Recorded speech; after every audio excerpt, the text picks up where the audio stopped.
Assalamualaikum warahmatullahi wabarakatuh. Kami dari kelompok 3 yang beranggotakan, saya sendiri Neca Sifa Salsabila, rekan saya ada Bella Angelina, Tiasvia Safitri, Devi Ramalia, Marcella Syafitri, Mela Oktaviana, dan Novizara Padilla. Jadi kami di sini akan membahas mengenai distress spiritual. Yang pertama itu adalah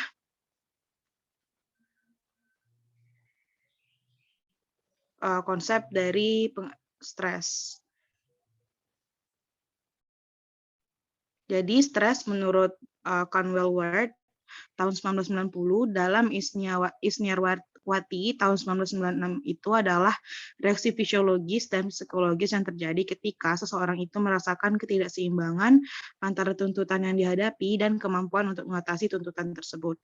Nah, walaupun ada berbagai macam pengertian, mekanisme, serta klasifikasi stres, Lazarus 1996 itu sudah menjelaskan bahwa stres itu merupakan mekanisme yang individual.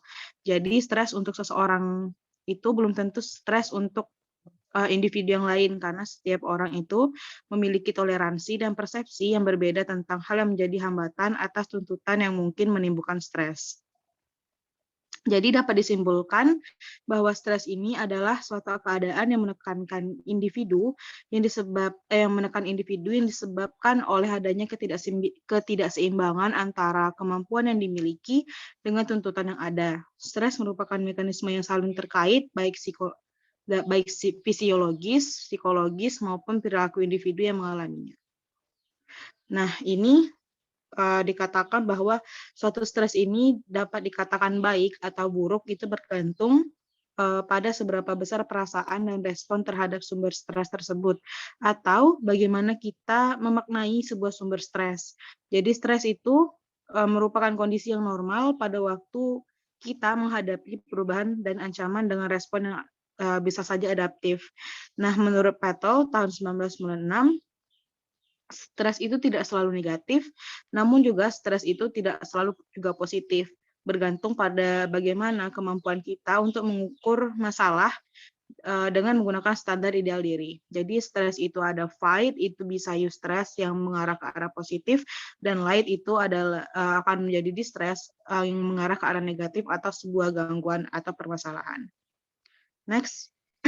Ini ada 4 jenis stres, ada frustasi, perubahan, konflik, dan tekanan. Next. Selanjutnya ini adalah berbagai jenis reaksi stres yang umum dialami manusia menurut Patel 1996, yaitu adalah little stress, optimum stress, breakdown stress, dan too much stress. Next. Nah, yang selanjutnya adalah spiritual atau keyakinan spiritual. Jadi spiritualitas itu adalah keyakinan dalam hubungannya dalam hubungan seorang individu dengan Yang Maha Kuasa dan Maha Pencipta.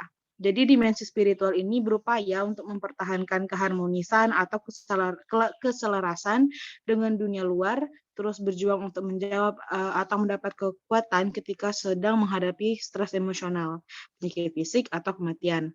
Jadi dimensi spiritual ini adalah kekuatan yang timbul di luar kekuatan manusia. Lalu, kebutuhan spiritual ini merupakan kebutuhan untuk mencari arti dan tujuan hidup, kebutuhan untuk mencintai dan dicintai, serta rasa ketertarikan, dan kebutuhan untuk memberi dan mendapatkan maaf. Nah, berkaitan dengan dimensi spiritual ini kan ada kepercayaan atau faith. Di sini, ketika seseorang itu punya kepercayaan atau keyakinan, berarti seorang individu itu mempercayai atau mempunyai komitmen terhadap sesuatu atau seseorang. Nah, di mana secara umum agama atau keyakinan spiritual itu merupakan upaya seseorang untuk memahami tempat seseorang di dalam kehidupannya, yaitu bagaimana seseorang itu melihat dirinya dalam hubungan dengan lingkungan secara menyeluruh. Baiklah, selanjutnya akan dilanjutkan oleh rekan saya. Baiklah, saya Bel Angelina akan melanjutkan penjelasan dari Nietzsche. Selanjutnya itu ada karakteristik spiritualisasi. Ada beberapa seperti hubungan dengan diri sendiri, kekuatan dalam atau dan self reliance, mengembangkan arti penderitaan, meyakini hikmah dari suatu kejadian atau penderitaan, kemudian menjalin hubungan positif dan dinamis melalui keyakinan, rasa percaya, dan cinta. Selanjutnya, membina integrasi personal dan merasa diri berharga. Merasa kehidupan yang teralih melalui harapan, dan yang terakhir mengembangkan hubungan antar manusia yang positif. Next. Selanjutnya ada perkembangan spiritual. Seperti bayi dan toddler, usia 0 sampai 2 tahun, prasekolah, usia sekolah dewasa, dan usia pertengahan. Next.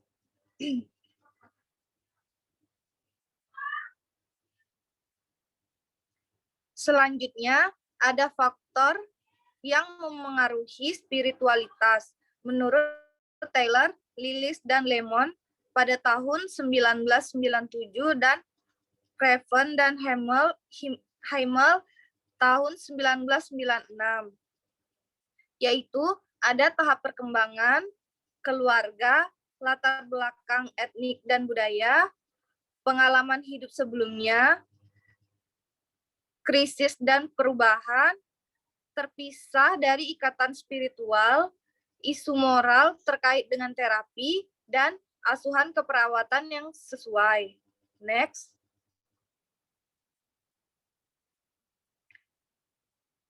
Spiritualitas, kesehatan, dan sakit. Pengaruh dari keyakinan spiritual yaitu menuntun kebiasaan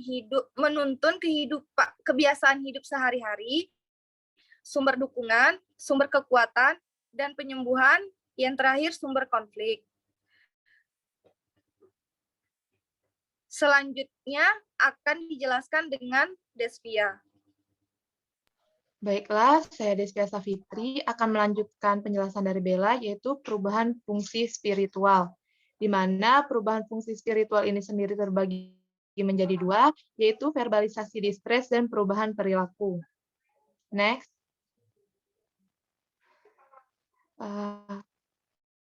Di mana di sini Pearl sebagai model peran menurut Taylor, Lillis, dan Lemon 1977. Dalam hal ini, perawat akan pertama, mempunyai pegangan tentang keyakinan spiritual yang memenuhi kebutuhannya untuk mendapatkan arti dan tujuan hidup, mencintai, berhubungan, dan pengampunan. Yang kedua, bertolak dari kekuatan spiritual dalam kehidupan sehari-hari, terutama ketika menghadapi nyeri, penderitaan, dan kematian dalam melakukan praktek profesional. Ketiga, meluangkan waktu untuk memupuk kekuatan spiritual diri sendiri. Keempat, menunjukkan perasaan damai, kekuatan batin, kehangatan, keceriaan, caring, dan kreativitas dalam interaksinya dengan orang lain. Yang kelima, menghargai keyakinan dan praktik spiritual orang lain walaupun berbeda dengan keyakinan spiritual perawat. Dan terakhir, meningkatkan pengetahuan perawat tentang bagaimana keyakinan spiritual klien mempengaruhi gaya hidup mereka. Selanjutnya, distress spiritual. Distress spiritual ini sendiri merupakan suatu respon akibat suatu kejadian yang traumatis, baik itu fisik maupun emosionalnya, yang tidak sesuai dengan keyakinan atau kepercayaan pasien dalam menerima kenyataan yang terjadi atau yang ia alami. Masalah bencana atau stresor yang dihadapi individu ini mungkin akan menampilkan pertanyaan bagi individu itu tentang apa yang telah dilakukan atau apa yang akan terjadi selanjutnya terhadap dirinya. Individu itu terkadang ragu, bimbang, ataupun antipati dengan spiritual atau agama yang dianutnya. Menurut Rousseau 2003, distress spiritual harus pula diperhatikan atau dipertimbangkan bila individu mengeluh gejala-gejala fisik dan tidak berespon terhadap intervensi yang efektif. Adapun pengertian lain, yaitu distress spiritual ini adalah gangguan yang berhubungan dengan prinsip kehidupan, keyakinan, kepercayaan, atau keagamaan pasien yang menyebabkan gangguan pada aktivitas spiritualnya akibat masalah-masalah fisik ataupun psikososial yang dialaminya menurut Dr. Mann 2004.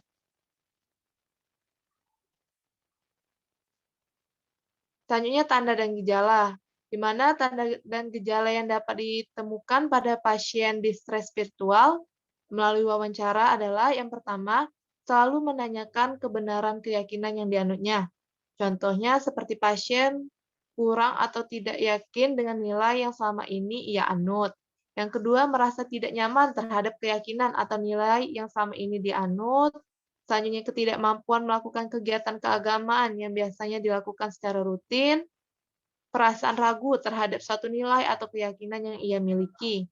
Menyatakan perasaan tidak ingin hidup, merasakan kekosongan jiwa yang berkaitan dengan keyakinan keagamaannya, mengatakan putus hubungan dengan orang lain atau Tuhannya, dan mengekspresikan perasaan marah, takut, cemas terhadap arti hidup ini, penderitaan, atau kematian.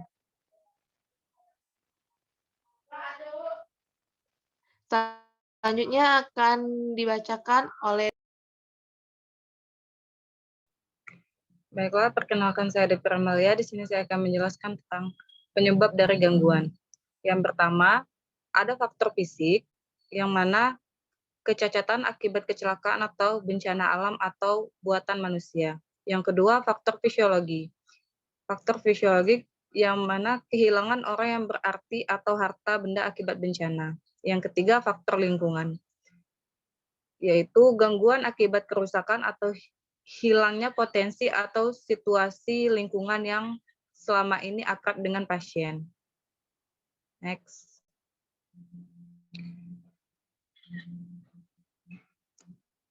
Asuhan keperawatan distres spiritual. Yang pertama yaitu adalah pengkajian, dilakukan untuk mendapatkan data subjektif dan data objektif. Pada dasarnya informasi awal yang perlu digali secara umum adalah sebagai berikut. Yang pertama, afiliasi agama. Yang mana afiliasi agama itu terdapat dua. Yang pertama itu partisipasi kalian dalam kegiatan agama, apakah dilakukan secara aktif atau tidak aktif. Yang kedua, jenis partisipasi dalam kegiatan agama. Selanjutnya, keyakinan agama atau spiritual memengaruhi. Yang pertama, praktik kesehatan, diet, mencari dan menerima ritual atau ucapan agama. Yang kedua, persepsi penyakit, hukuman, cobaan terhadap keyakinan. Yang ketiga, strategi coping. Selanjutnya, nilai agama atau spiritual memengaruhi tujuan dan arti hidup, tujuan dan arti kematian, kesehatan dan pemeliharaannya, hubungan dengan Tuhan, diri sendiri, dan orang lain. Next.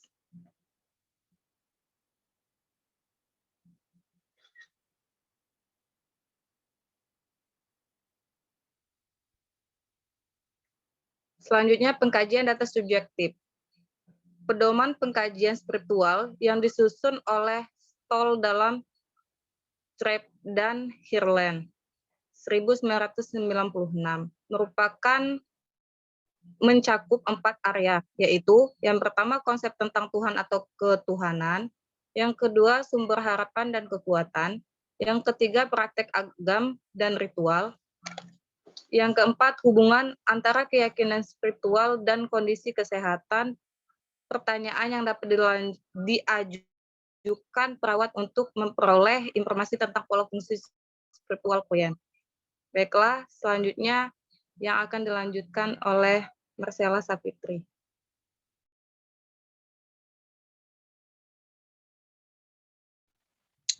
Baiklah, di sini saya Mela Oktaviana akan melanjutkan pengkajian data objektif. Pengkajian data objektif dilakukan melalui pengkajian klinis yang meliputi pengkajian afek dan sikap, perilaku, verbalisasi, hubungan interpersonal, dan lingkungan. Pengkajian data objektif terutama dilakukan melalui observasi. Perawat perlu mengobservasi aspek berikut ini untuk mendapatkan data objektif atau klinis. Afek dan sikap, perilaku, verbalisasi, hubungan interpersonal, lingkungan. Next. Pada umumnya, karakteristik klien yang berpotensi mengalami distres spiritual adalah sebagai berikut. Klien yang tampak kesepian dan sedikit pengunjung. Klien yang mengekspresikan rasa takut dan cemas. Klien yang mengekspresikan keraguan tentang sistem kepercayaan atau agama. Klien yang mengekspresikan rasa takut terhadap kematian. Klien yang akan dioperasi. Next. Penyakit yang berhubungan dengan emosi atau implikasi sosial dan agama, mengubah gaya hidup, preokupasi tentang hubungan agama dan kesehatan, tidak dapat dikunjungi oleh pemuka agama, tidak mampu atau menolak melakukan ritual spiritual, memverbalisasikan bahwa penyakit yang diderita merupakan hukuman dari Tuhan, mengekspresikan kemarahannya terhadap Tuhan, mempertanyakan rencana terapi karena bertentangan dengan keyakinan agama, sedangkan menghadapi sakratul maut. Next. Nah, di sini ada diagnosis keperawatan. Diagnosis keperawatan pada pasien yang mengalami gangguan berkaitan dengan prinsip dan aktivitas kehidupan spiritual atau keagamaan akibat masalah fisik atau psikososional yang dialami oleh pasien adalah distres spiritual. Selanjutnya akan dibacakan oleh Marcella Syafitri.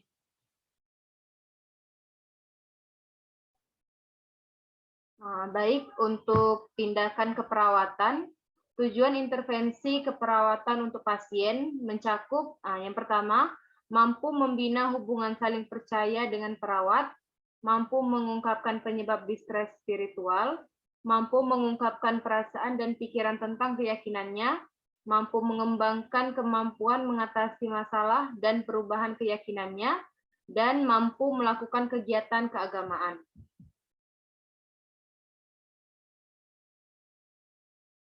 Kemudian untuk tindakan keperawatan untuk pasien distres spiritual bisa dilakukan yang pertama, bina hubungan saling percaya dengan pasien, kaji penyebab faktor distres spiritual pasien, bantu pasien mengungkapkan perasaan dan pikiran tentang keyakinannya, bantu klien mengembangkan keterampilan untuk mengatasi perubahan spiritual kehidupan, fasilitasi pasien dengan alat-alat ibadah sesuai dengan agamanya, fasilitasi pasien untuk menjalankan ibadah sendiri atau dengan orang lain, bantu pasien untuk ikut serta dalam kegiatan keagamaan, dan bantu pasien untuk mengevaluasi perasaan setelah melakukan kegiatan keagamaan.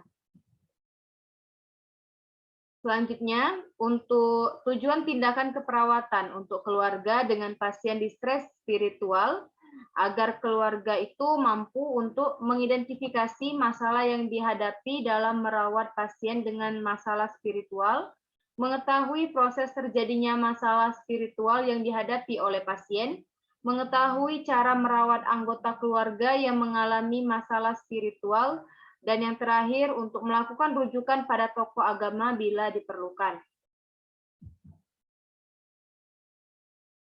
Kemudian untuk tindakan keperawatan keluarga yang bisa dilakukan yaitu jelaskan terjadinya masalah spiritual yang dihadapi oleh pasien, jelaskan pada keluarga cara merawat anggota keluarga yang mengalami masalah spiritual, mendiskusikan masalah yang dihadapi dalam merawat pasien, bantu keluarga untuk membantu pasien melaksanakan kegiatan spiritual, dan juga beri pujian bila keluarga mampu melakukan kegiatan yang positif. Selanjutnya akan dijelaskan oleh Novizara.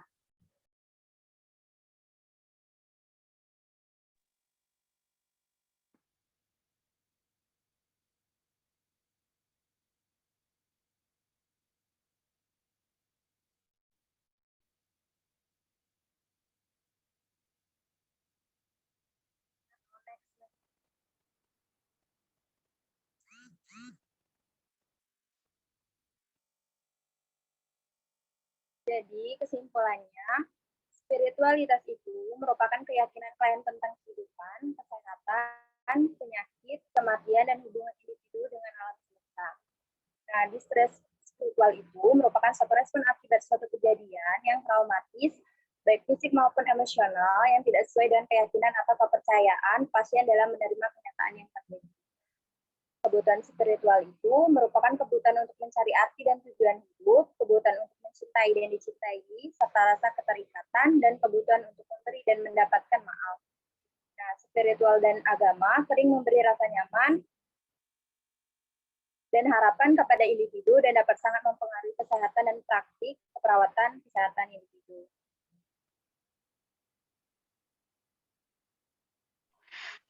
Baiklah, itu tadi adalah penjelasan materi mengenai distress spiritual. Kami dari kelompok 3 izin untuk menyelesaikan materi. Apabila ada salah kata kami mohon maaf dan kepada Allah kami mohon ampun. Wabillahi taufiq wal hidayah. Wassalamualaikum warahmatullahi wabarakatuh.